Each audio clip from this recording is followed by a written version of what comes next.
نحمدہ ونصلی علی رسولہ الکریم اما بعد۔ سامعین محترم،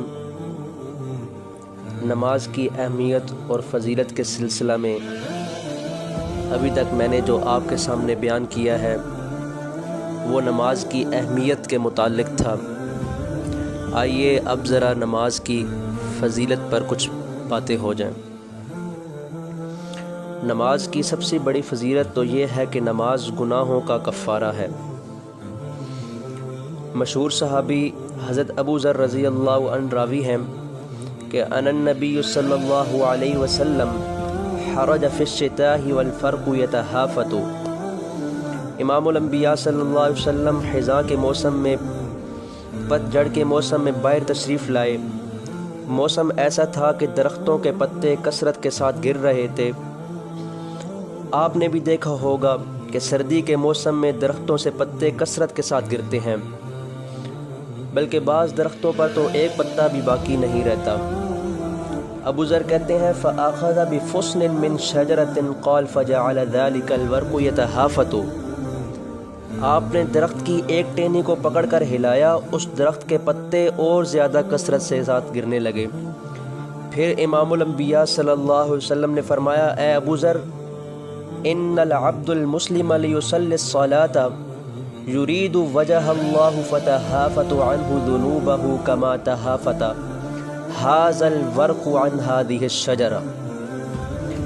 جب کوئی مسلمان بندہ خلوص دل سے اللہ رب العزت کی رضا کے لیے نماز پڑھتا ہے تو اس بندے کے گناہ ایسے ہی گرتے ہیں جیسے اس درخت سے پتے گر رہے ہیں۔ پھر آپ وسلم نے ایک دوسری مثال کے ساتھ اس بات کو اور زیادہ واضح فرمایا۔ حضرت سیدنا ابو ہریرہ رضی اللہ تعالیٰ عنہ سے روایت ہے، امام الانبیاء صلی اللہ علیہ وسلم نے ارشاد فرمایا، ارأیتم لو ان نہرا بباب احدکم یفتسل فیہ کل یوم 5 مرات هل بقی من درنہ شیء۔ تم بتلاؤ کہ اگر کسی شخص کے دروازے پر نہر ہو جس میں وہ شخص روزانہ 5 مرتبہ غسل کرتا ہے، کیا اس شخص کے بدن پر کچھ میل باقی رہ سکتی ہے؟ صحابہ کرام نے جواب میں عرض کیا، لا یبقى من درنہ شیء، لا یبقى من درنہ شیء، ایسے شخص کے بدن پر میل باقی نہیں رہ سکتی۔ تو امام الانبیاء صلی اللہ علیہ وسلم نے صحابہ کرام کا جواب سن کر فرمایا، فَكَذَلِكَ مَثَلُ الصَّلَاةِ الْخَمُسٍ يَمْحُ اللَّهُ بِهِنَّ الْخَطَايَا۔ یہی حال 5 نمازوں کا ہے کہ جو شخص دن میں 5 مرتبہ اللہ رب العزت کے دربار میں نماز کے لیے حاضری دیتا ہے، اللہ رب العزت اس کے سب گناہ مٹا دیتا ہے۔